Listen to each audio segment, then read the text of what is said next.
Hi guys, it's your host here, Jenny Core, with House of Impact podcast. I hope that this episode helps you heal, grow, expand, and become 1% better. If you're watching this, please subscribe and like or comment. That will mean the world. And if you're listening to this, share with someone that needs it. Let's go with the episode. Abby, welcome to House of Impact podcast. Thanks so much for being with us today. I'm really glad that we're doing this.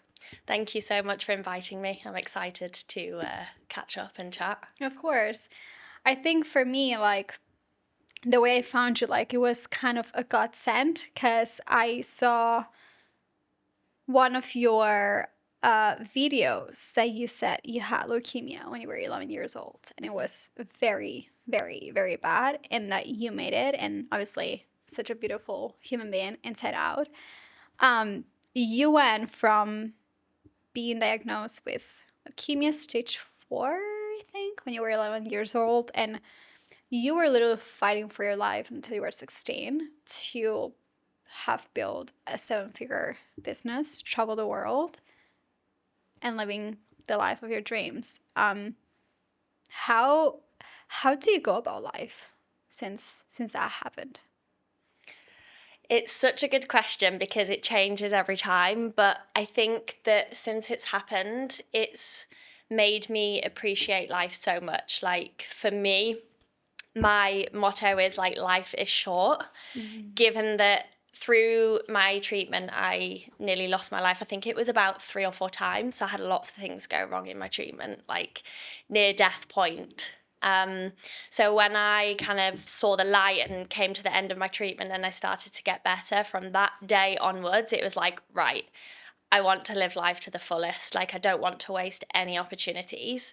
And so I had actually been trying to do my GCSEs in school, in hospital, but I just failed them miserably because obviously I'd missed such a big part of my school life.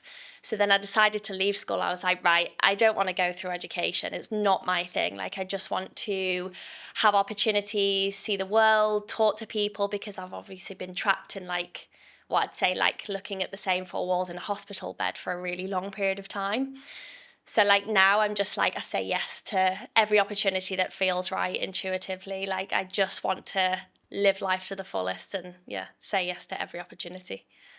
That's amazing. I think a lot of us, I would say the majority of us, 99% of humans, are scared of death.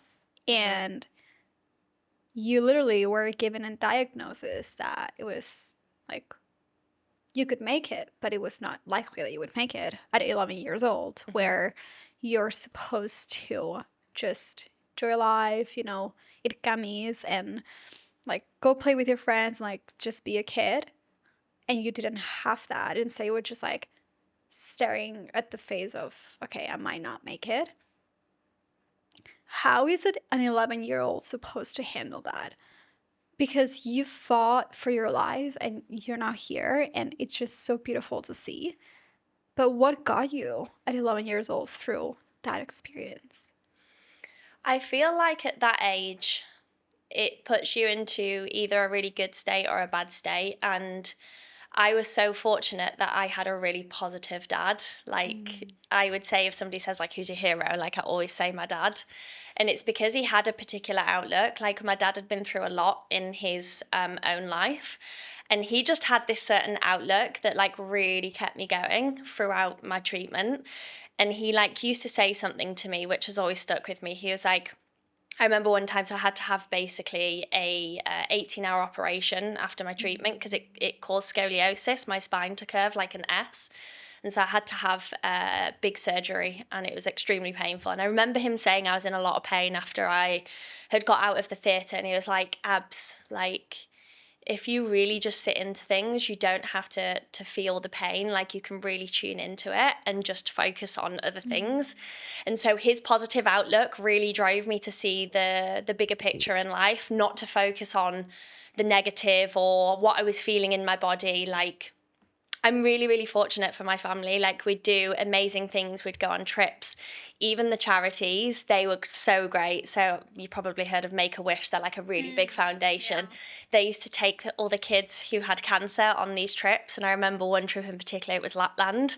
And so they used to try and, I guess, distract. But like, we had a lot of things that we could really focus on that made us happy or positive, or doing things that gave us more perspective to life rather than focusing on the negatives. Do you think that obviously that experience makes you or breaks you and it shaped you?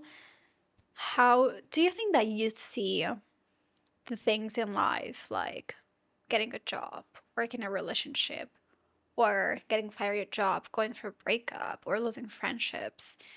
Do you see those experiences as not as less important, but more like I overcame this, so these things are not as a big deal as it would probably be for other people that like are experiencing their first job loss for the first time, big thing. First breakup for the first time, big thing. Friendships where they lose someone. That those are big things in life. But for you, like, do you still see those as big things, or like, how do you go about those things now? It's a really interesting question, because sometimes I can still think like everybody else. Like, those thoughts still feel just as normal as if I hadn't gone through that experience. And sometimes it's so easy to get caught up in those small things that, yes, they're still big. I'm not saying that they're not big things for people to go through, but I think that there's like this crossover for me. So initially I'll feel it a lot. So I try to feel it, sit with it, understand it, and really process it like any normal person would. But then it comes a time where if there's too much energy and too much focus on feeling it and not really finding a solution, that's when I kind of switch into, okay, for starters, I don't want to feel stress in my body. Like, I know what stress can do to a body. It can cause illnesses, it can cause all of this. And so I think, right, where I've been, I do not want to put my body into like a stress state. So how can I switch the emotion of this? How can I look at it from more like a logical perspective, like almost zooming out and going, right, what would I do with this situation? And so that's how I approach things now. So I let myself feel it like any normal person would, without the conditions of like, oh no, you should just be able to move past this because you've been through much bigger things, because then it doesn't allow me to feel it. And then I'd almost put guilt on myself. So I'm like, okay, I feel it, tune into it. What is it? Like, how can I now find a solution? And then I kind of then switch the perspective and go, okay, well, it's up to me what emotion I place on this and how severe I view it. So then that's when I'll switch into the different state and go, okay, I've given it enough focus and energy now. Let's look at it logically and find a solution to move forward, because we can choose to sit in states too long and it doesn't serve us. So I do feel things and then I try and move forward from them. Yeah. It's interesting you say that because for me, I didn't experience loss until I was 20, almost 26. And that's when my grandpa, which was my absolute role model, passed away. And obviously, I was in London and my family were in Spain. And I still remember, like, I didn't make it back in time. And obviously, you can never predict because just 2 weeks before, we were just having dinner at the Christmas table. And 2 weeks later, it's like, that's no longer. So I think for me, that got me to a place that I realized I was numbed. I was always, obviously, I'm adopted. So I have a bit of baggage there. And then I lived through my parents' divorce and a lot of loss there as well. But when that happens, like, okay, like there is just, you cannot come back from the death. Like it is done. And I think when I realized I was numbed is when, okay, now I have to feel things. And what happened after that, it's like, I lost friendships and I went through kind of a breakup situation. And those things were hurting way more than before because I was starting to feel things.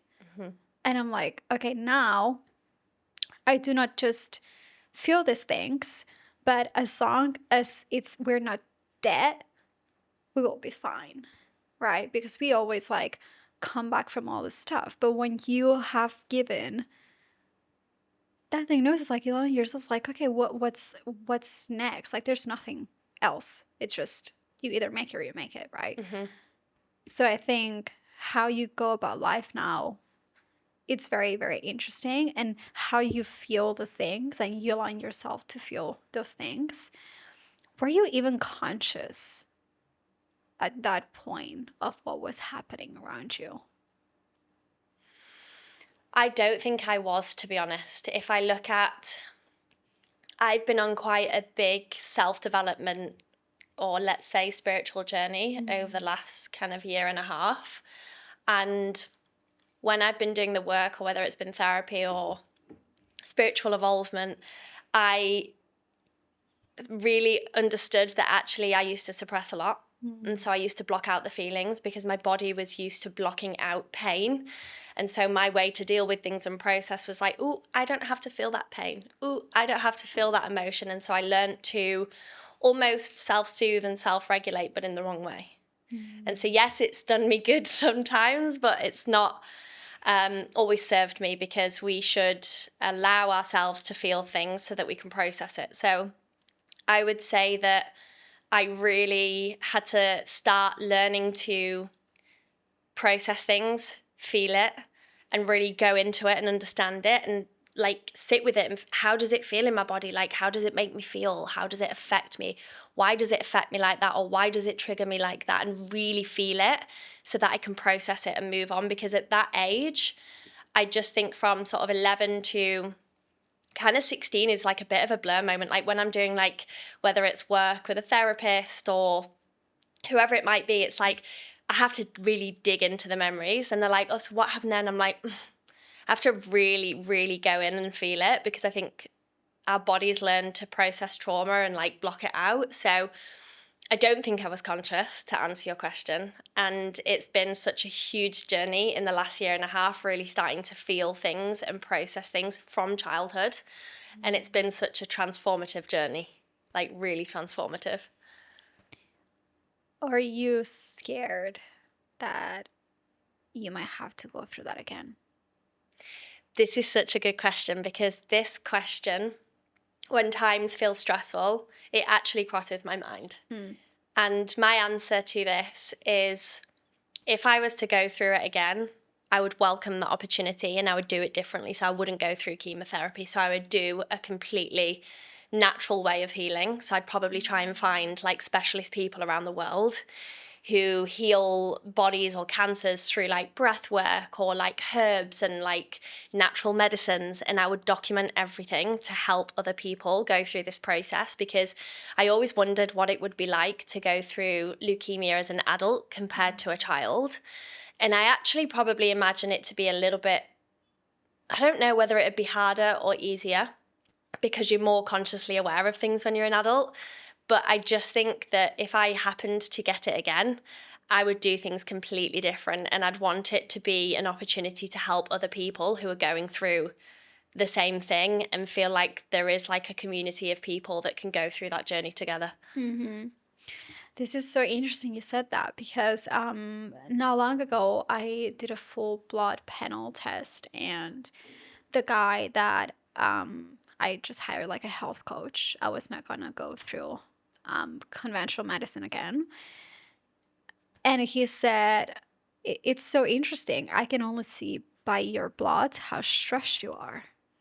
Wow, okay. I'm like, okay, like, how is that even possible? And I said, well, I was diagnosed with IBS. And he's like, I don't think you were diagnosed with IBS. I just think you had chronic stress for a very long time, which caused a lot of inflammation on your body. Who said you had IBS? Like, well, my doctor said I had IBS. Like, well, let's go deeper into it.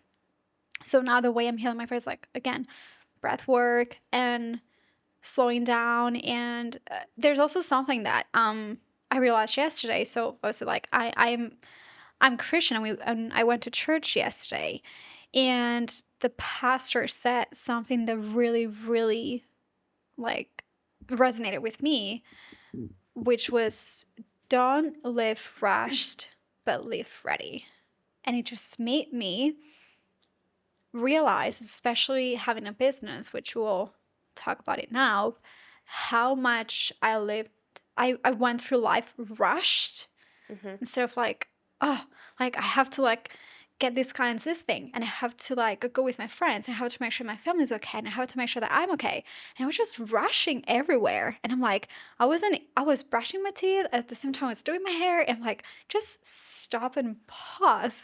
Like, gosh. And I think your experience actually makes you like probably slow down and be like, okay, like my body is the most precious thing that I have in my life, right? Yeah. I cannot keep stressing out, especially you have a business. So burnout is a real thing. And stress from having a business is also a real thing. Do you think that you are now, the way that you do things now, or the way that you run your business now, okay, let me rephrase this. Has your situation and what you've overcome shaped the way you run your business and your life? Absolutely. So I'm going to go back a little bit. There's kind of two parts to your question, but I think something really important to mention, you said there that you had your blood works done and that the health coach could see that you had a lot of stresses. So just to go back a little bit, so leukemia doesn't run in my family. And typically speaking, the type of leukemia that I had, it's hereditary. And so what me and my family believe is there was a situation when I was about 9 in school. I got hit by a teacher. And so it all went under investigation, and I went off and I started getting really unwell due to the stress. So they took me out of school while everything was under investigation. And I started to get really bad water infections, and I was off for months. Like, I couldn't go to school. They were doing tests, like nothing was coming up, nothing was showing. And so anyway, I went back to school, but that teacher obviously wasn't allowed to teach in the classes that I was in. And then I'd say at about the age of 10, so this was like a year of like on and off in school. And then about at the age of 10, I started to get really sick. So I couldn't eat. I was always throwing up food, and I was a super fit kid. So I was like captain of my netball team. I was on the swimming team, cross country team. Like, I was super, super fit. And all of a sudden my family just see my health deteriorate even worse than like the prior year. And so it's getting stranger and stranger. Test, nothing. So we're just like, maybe it's just like one of those things where kids get ill and there's something she can't shift. And then all of a sudden we were trick-or-treating. There was just my cousin and I, and my mum was at home because we were only going around like near the house. And all of a sudden I just pass out on the floor. And Sam's like, whoa, okay. He ran home, went to get my mum, his mum. Obviously, I'm out on the floor. Mum takes me straight to like the emergency doctors, and they do these tests. And straight away, they're like, you need to go straight to hospital. And so obviously we knew it was serious. So we turn up to the hospital, and about within like an hour and a half, we have the results, and the doctor comes in and he's like, yeah, your daughter's got leukemia. So just to answer my perspectives on this, I think that everybody, this is probably a controversial thought, but I think everybody carries a cancer gene. It just takes a very severe stressor to trigger it and to change the gene. And I think that's what happened. I know it in my body that it was the stresses of what happened in school that caused me to end up having cancer. And so, again, going back to the actual question that you asked me, does it give me a different perspective to run my business? Absolutely, because my industry as a whole, recruitment, is a very high stress industry. Like, it's all about amount of calls and amount of money, and like you've got to be in the office at 7 a.m. and then you're leaving like 8, and if you're not doing that, it's like you look bad and you're not good at your job. And so for years I went through like different companies, like really high stress, burnout, and I got to a point where I was like, why am I doing this? Like, why am I working for other people, building other people's dreams, but also being extremely stressed? Like, this is not what life is about. And I got to a point where I was like, right, I'm sick of doing this. I'm going to do it for myself because I can run my business how I want to run it. I can run it with authenticity, with care. I can work less hours, but still probably get more in return working less hours. And that's when I really started to think about things, when I was starting to hit really low moments. in my life and like feeling the stress. I was like, I do not want this to trigger me potentially going back into having leukemia or going into remission again, and triggering whatever might be going on in my body. And so I was like, right, this is it. This is the time. I need to go out and do this myself, because there was nothing worse. I would rather have tried and failed than stayed in the same situation that I was in, feeling extremely stressed, worn out, like what is the point in life? Because I hadn't felt that low in a very, very long time, probably not as low since I was obviously going through my chemotherapy. And so I was like, it can't be any worse. It can only be better. And so that's what triggered me to go and build a business so I could build it on my terms and do things how I wanted to and be happy in what I was doing. Mm-hmm. Would you say that's the mindset that you adopted that made your business be successful today? Because I agree. I was before moving to London, I was in HR, and it was an internship, and I just sit there, and my boss tells me you have to recruit an entire department. I'm like, but I've never recruited anyone. It's like I started with LinkedIn. That's how I started my career. And I recruited an entire department, and then I had to learn how to fire people. And I'm like, oh gosh, like how am I even going to do this? I've never done this. So what mindset did you adopt that you carry now with your business and with your life? Because I think for what you've told me, you've worked with what you've got, and then you just multiply that. Mm-hmm. Which a lot of people, what they do is, me included, in the past, they work with what they think they need, but not with what they got, and then they just don't get to the finish line or to next milestone. How do you trick your brain to like, okay, I've been at a 9 to 5, now I'm going to start a business, just completely different, and I'm going to be with this mindset that I'm going to work with what I've got? What I think I want to ask this way. What sort of like steps you took to develop this mindset and grow the business that you have and live the life that you have? Mm-hmm. So I would say that the steps is just starting. So I sat on this for 5 years, knowing I wanted to do a business. 5 years is a long time. A very long time. Yeah. So it's when I moved to Australia in around, I think it was about 2017, 2018. And I had known that I wanted to start a business for a long, long time, but the fear stopped me of like, what if I fail? What if it just doesn't work? And then I have to go back to a job, and all these like thoughts and false beliefs like started to flood in, and it would stop me. And so it would stop me taking action. And then one day the pain, not as in the physical pain, but mental pain, when you're so frustrated and you're at your wit's end where there's just no other way that you can go.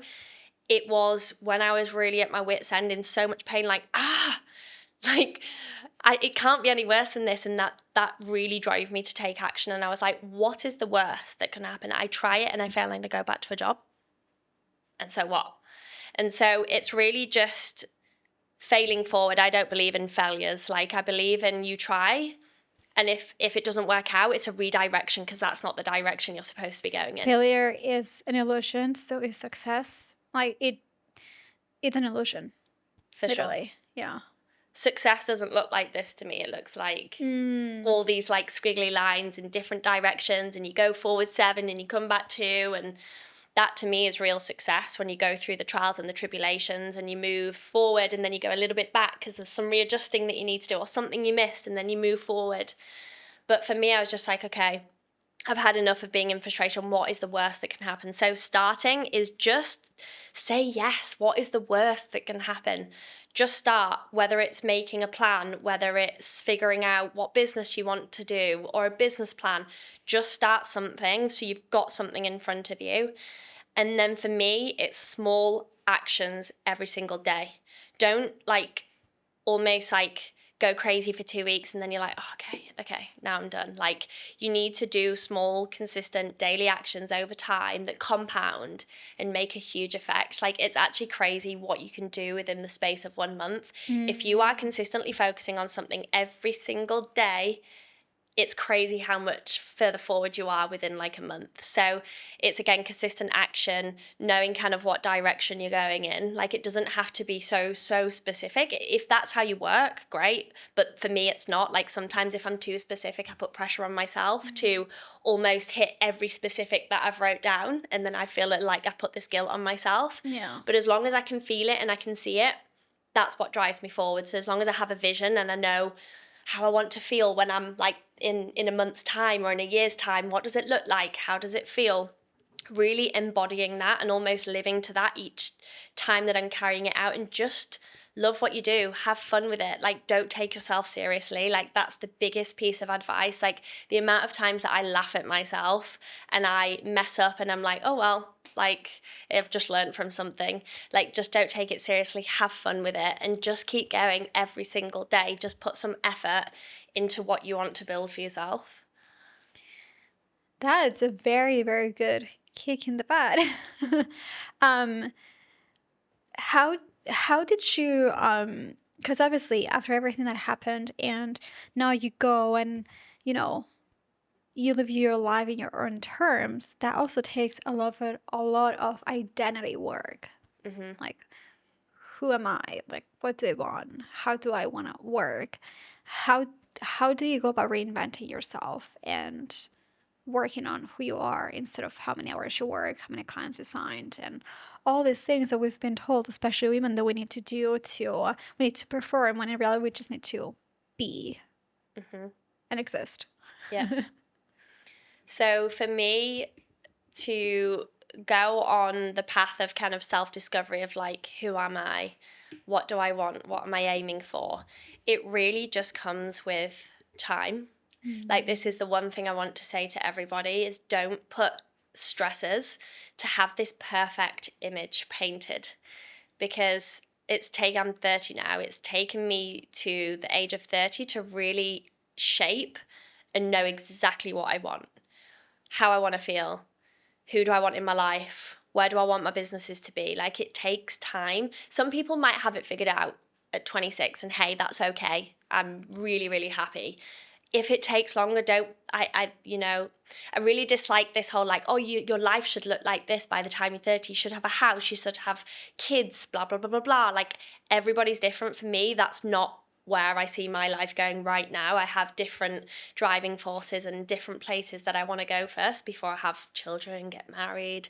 But for me, just take each day and just really sit into things again. It's just feeling, okay, how do I feel? Okay, no, I don't like feeling like this person, or I don't think that thing resonates with me, or that relationship is really not fulfilling me. It's like taking each step as it comes.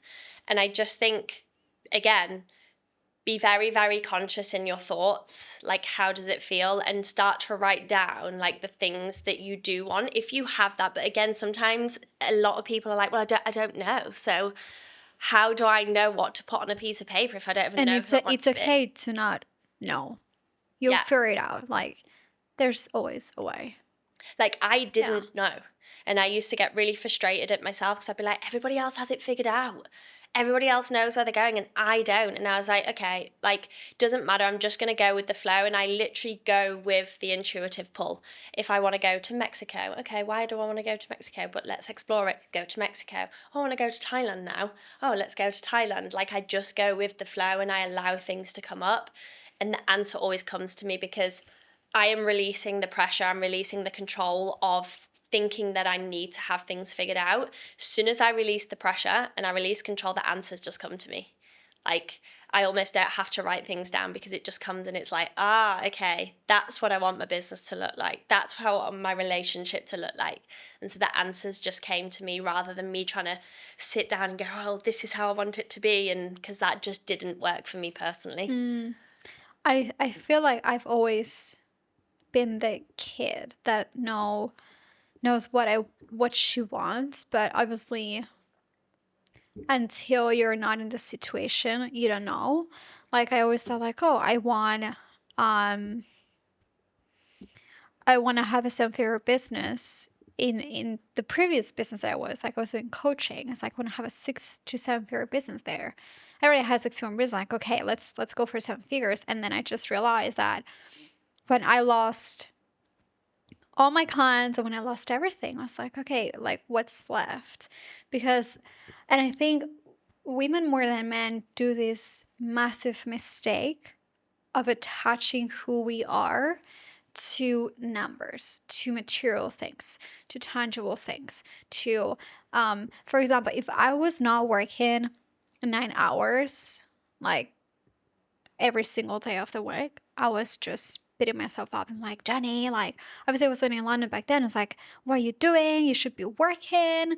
Or if I was not making a certain amount of money that month, I was like, you know, what are you doing? You need to work harder, because I would always attach myself to how many hours I put in, how much money I make, how many clients I signed, how many friends I have, how many guys' numbers I have in my phone. And because of society's conditioning. Yeah, Because you're exactly. comparing. Yeah, because obviously now, like, I've been in a relationship for a year, and my family's like, oh, so what are you guys thinking about, having kids? I'm like, I'm 28. Like, as I'm very young, I still like my whole life ahead of me. And for me, things that I thought I wanted have completely changed. And sometimes I have that guilt of, I should know by now what I want. But what I want is always changing. And I'm like, well, I have no idea. Like this morning before coming here, I was just, talking to my parents, saying, like, I just don't know how I want my life to look like at the moment. And I always knew. And now I don't know. And I was like, I'm a mess. I need to figure things out. And he's like, I'm 32 and I still don't know, And even like, yeah, like friends or like people I look up to, like they were 40 and they still didn't know how they like wanted to look like. But because we need to know, or else we're a failure, that puts us in a situation of thinking like fear based. So it affects how we make decisions and how we carry ourselves. And some decisions we will screw it up. Some decisions will be good. But I think the most valuable skill that I think you developed is how to make decisions based on what you feel deep down in your body. So interesting you say that, because I would say that I stunted my own success for many, many years because I thought, because of all the videos and coaches that I watched, that I had to get up at 5 a.m. to be successful. I am not a morning person. I hate mornings. Like, I don't hate mornings, but I hate getting up at 5 a.m. Like, that's just not me. That is not when my body feels good. And so I used to like try and get up at 5 a.m. and then do all this journaling and reading, and like I'd do it for 2 weeks and then I'd fail, and then I'd be really hard on myself. And it's because I almost thought, to be successful, I have to be doing what everybody else is doing. And so exactly what you said there is, my success came when I realized, actually, what if I just take a little bit of that and a little bit of that, because I enjoy both of those things that those coaches are saying, and I do it to how I like to do it, and I tweak the times, and I change things, and I start to cultivate actually the routine or the habit or the mindset that I want to create, but from all these different creators or all these different coaches. And as soon as I started to adapt that and know that actually trying to copy what somebody else is doing is going to make me extremely unsuccessful, and it did, it stunted me for a long, long time, because what I'd do is I'd put pressure on myself, and then I'd be really annoyed at myself for not achieving that thing or not sticking to that thing. As soon as I was like, okay, I'm just going to do what feels right for me. I'm going to get up at 7 a.m. and I can still be extremely successful, because maybe I'll work later. I'm more creative at night sometimes. I come alive. And so I'm just going to do what works for me, and I'll take the bits of everybody else that I like and I'll make it my routine. And as soon as I did that, my business literally skyrocketed because I was doing things that intuitively felt good for me and not trying to stick to conditions of what somebody was saying because I thought that they were this really big figure and really successful and that I should be doing what they're doing. And as soon as I started to just take the little bits from everybody that I really liked and I enjoyed, things changed massively, like hugely. Do you think that's the reason that got you to have a seven-figure business today? Yes. Yes. Because I stopped putting pressure on myself of conditions. I worked with a really, really good coach and we'd been working together a long, long time. So he knew like how I work, how I think, my habits. And he said, Abby, if you try and basically map things out so specific with numbers, oh, you know, I want to have like 7 figures or 6 figures, or I want to have 10 clients, he said, you will fail. Because he says what you do is when you are so specific and you don't hit those numbers, you instantly put this guilt on yourself. And I was like, yes, I do. That's exactly what I do. And so when I started to realize that and really change things and more what I do, instead of going, I want 10 new clients in the next month or whatever the thing is, I start to go, imagine what it would be like to have like a load of new clients in the next month. How would I feel? So it's feeling. It's not like, oh, what would that look like in my bank account or what would that allow me to do? It's the feeling. It's like, what feeling do I embody when I've got these new clients, or who am I helping? How many people can I help? So when I switch the narrative and it's not like, yeah, I want 10 new clients, and it's more like, how would I feel if at the end of the month I've got lots of new people that I'm helping? What would that do for me? What would that allow me to embody in my feelings? And that's when everything changed for me. It is actually peanuts you're saying this, because I think that I've been coaching for 4 years and then I stopped. And I've gone through a lot of coaching programs, and a lot of them, the first session, instead of asking me, so how do you want your life to be? What does an ideal day in your life looks like? Instead of that, it was just like, how much money you want to make in the next 90 days. And I was like, I don't know, like 8,000, whatever that is. And then they just did this whole plan with these all numbers. Like, okay, so if you sign a client at this amount of money, and then you sign 3 more, then you get there. But obviously, for me, the biggest thing, and I think you're very spot on with what you said, and this is something that I see a lot of women go wrong in business, and that just they self-sabotage all the time. For me, it was like, I want to have 10,000 pounds in my bank account. So I was really, really, really focused on that. And I've made a lot of money, but then I lost it all. And when I lost that, it was the darkest moment in my life, because I let myself be defined by how much money I had and how many clients I was serving, instead of how would that make me feel. And because I was I wasn't cautious and I didn't know any better, that made me feel miserable. So now I think that, and also that's the focus I have now and how I approach things. I always say this, like, work with your identity. And because who you are right now is the person that's going to take you there. And obviously, when you are there, that identity will change, especially with women, because obviously your identity is different from when you're single, than when you're in a relationship, engaged, married, and then you have kids. And then you all of a sudden are like a wife, a mother, and a business owner, and a friend, another, and like all these areas. So for me, like, I looked at myself in the mirror and I was like, what is the constant here? The constant is not how much emails you send, is not how much people you talk with, how much clients you sign, how much money you have. The constant is you. And you will change. So if you attach yourself to who am I as an identity, like I persevere when times get tough. I'm smart when I need to be. I have discernment. I work hard. that is actually what's going to take you to the next level, which is what you did. And I think, especially for women, attaching ourselves to just a number is detrimental, because what happens when that is not there anymore? Mm-hmm. It's like you're just miserable. Yeah. And it's interesting you say about the identity, because I had this crazy, wild, like 2-day healing experience here in Bali.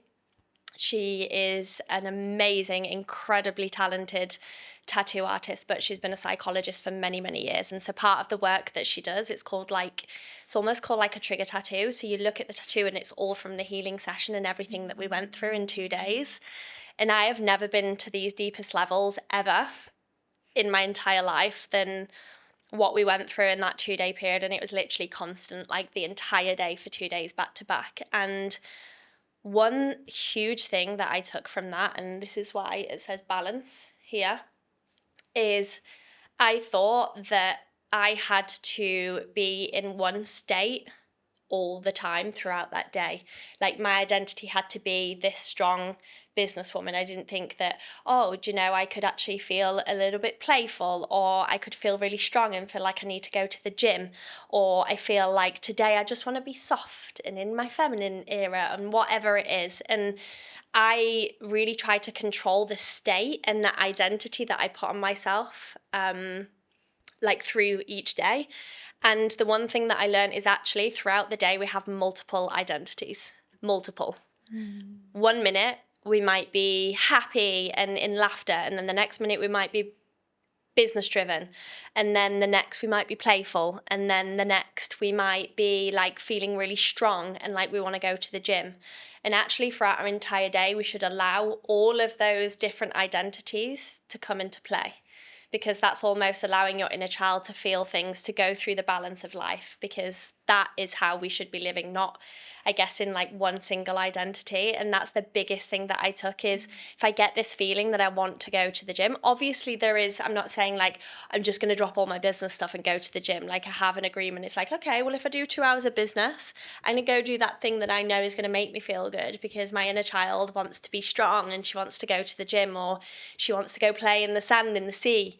So it's almost having this agreement, but not being so controlling with myself that it's like, no, I've got to work all day and sit at this laptop and not move, because that's where you really start to become burnt out and not be happy, because you're not following these impulses. You're not following these like pulls to different identities through the day. And I used to think that, oh no, you shouldn't have different identities through the day. Like that's strange. Surely that means like there's something wrong with you. And when I started to learn that, I then started to really feel into like all these different versions of me through the day and what I was feeling. And then that's when I really started to enjoy my business, enjoy my life, enjoy my friendships, and really being playful with it. Do you think that, okay, I'm gonna ask this question. Very controversial, I think, but I think it's gonna be worth it to give it a spin. Do you think that the lack, because from statistics alone, only 3% of women manage to build a seven-figure business. Do you think that the lack of success in women comes from the lack of emotional discipline? Oof. I think that it can definitely play a part. I think that comes down to fear. It's the fear that stops us doing things, because if I'd have let fear overtake my entire being, I would have never started the business. And so it's almost this persona that we hold. Most of the time, everybody I speak to, it's fear. It's like, how do you do it? Like, what if it goes wrong, or what if it doesn't work? I'm just like, what's the worst that could happen? You go back to a job. Like, it's not like a death experience where you're gonna die if you like don't do it or you fail. And so I think that for me, what stops people either starting the business or building a 7-figure business or whatever business it is a fear, and not working through the fear. The biggest growth I had in my business is when I worked internal, not trying to push through things. As soon as I started going inward, my business just went like that. As soon as I started working with my emotions, understanding what was coming up, what was stopping me from making that call or doing that reach out to that certain client, and sitting with it and going, what's stopping me? What's the fear? What's the this persona or this idea I have, as soon as I started to go inward, my gosh, things just transformed hugely. Like, I cannot express how important it is to look what's on the inside.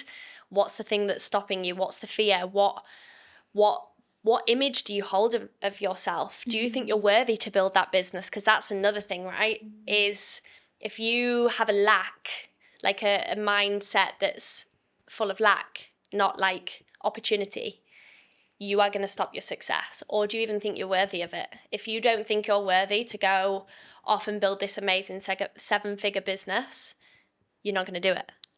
So it's just going inward and looking at like what's going in. And I think that's what stops people, because we are in the mind most of the time and we never go inward into the heart.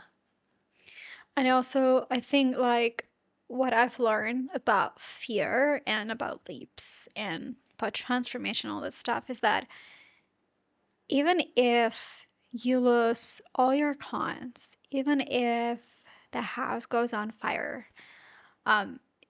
you will still be fine. You will still be fine. Even though it doesn't look like you will be fine, of course you won't be fine at that moment.